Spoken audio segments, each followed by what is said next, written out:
বিদেশে বাংলাদেশের সব কূটনৈতিক মিশন, কনসুলেট, কূটনীতিকদের অফিস ও বাসভবন থেকে রাষ্ট্রপতি মোহাম্মদ শাহাবুদ্দিনের ছবি সরানোর নির্দেশনা দিয়েছে পররাষ্ট্র মন্ত্রণালয়। শুক্রবার 15 আগস্ট এর নির্দেশনা দেওয়া হয়, তবে বিষয়টি নিয়ে দেখা দিয়েছে নানা প্রশ্ন। পররাষ্ট্র মন্ত্রণালয় টেলিফোনের মাধ্যমে কয়েকজন রাষ্ট্রদূত ও হাই কমিশনারকে জানিয়েছে, রাষ্ট্রপতির ছবি সরাতে হবে বিদেশের সব কূটনৈতিক মিশন, কনসুলেট এবং কূটনীতিকদের কার্যালয় ও বাসভবন থেকে। কোনো আনুষ্ঠানিক চিঠি বা ইমেইল না পাঠিয়ে কেবল টেলিফোনে জানানো হয়েছে এই নির্দেশনা। মন্ত্রণালয় থেকে জানানো হয়েছে, প্রতিটি অঞ্চলের কয়েকজন রাষ্ট্রদূতকে দায়িত্ব দেওয়া হয়েছে, যাতে তারা অন্য মিশনগুলোকে এই তথ্য জানিয়ে দেন এবং ছবি সরানোর বিষয়টি তদারকি করেন। দক্ষিণ এশিয়া, আফ্রিকা ও ইউরোপের কয়েকটি মিশনের সঙ্গে কথা বলে জানা গেছে, সবাই এখনও এই নির্দেশনা পাননি। তবে বিদেশের দুটি মিশন প্রধান নিশ্চিত করেছেন, তারা ইতিমধ্যেই সরকারের নির্দেশ পেয়েছেন। ঢাকা থেকে আমাদের জানানো হয়েছে, রাষ্ট্রপতির ছবি সরানোর নির্দেশনা। বিষয়টি আনুষ্ঠানিক নোটিশে নয়, টেলিফোনে এসেছে। আমরা সেই বার্তা অন্য মিশনগুলোতেও পৌঁছে দিচ্ছি।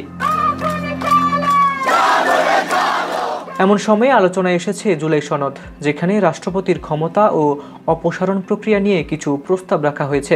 সংবিধানের অনুচ্ছেদ 48 সংশোধনের প্রস্তাব অনুযায়ী রাষ্ট্রপতি নিজস্ব এখতিয়ার বলে পরামর্শ ছাড়াই কিছু গুরুত্বপূর্ণ পদে নিয়োগ দিতে পারবেন। এর মধ্যে রয়েছে জাতীয় মানবাধিকার কমিশনের চেয়ারম্যান ও সদস্যগণ, তথ্য কমিশনের চেয়ারম্যান ও সদস্যগণ, বাংলাদেশ প্রেস কাউন্সিলের চেয়ারম্যান ও সদস্যগণ, আইন কমিশনের চেয়ারম্যান ও সদস্যগণ, বাংলাদেশ ব্যাংকের গভর্নর ও এনার্জি রেগুলেটরি কমিশনের চেয়ারম্যান ও সদস্যগণ।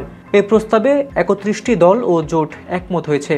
বিএনপি, এনডিএম, জমিয়তে উলামায়ে ইসলাম, বাংলাদেশ লেবার পার্টি, 12 দলীয় জোট ও এলডিপি প্রস্তাবিত 5 ও 6 নৌক্রমিকের বিষয়ে ভিন্ন মত দিয়েছে।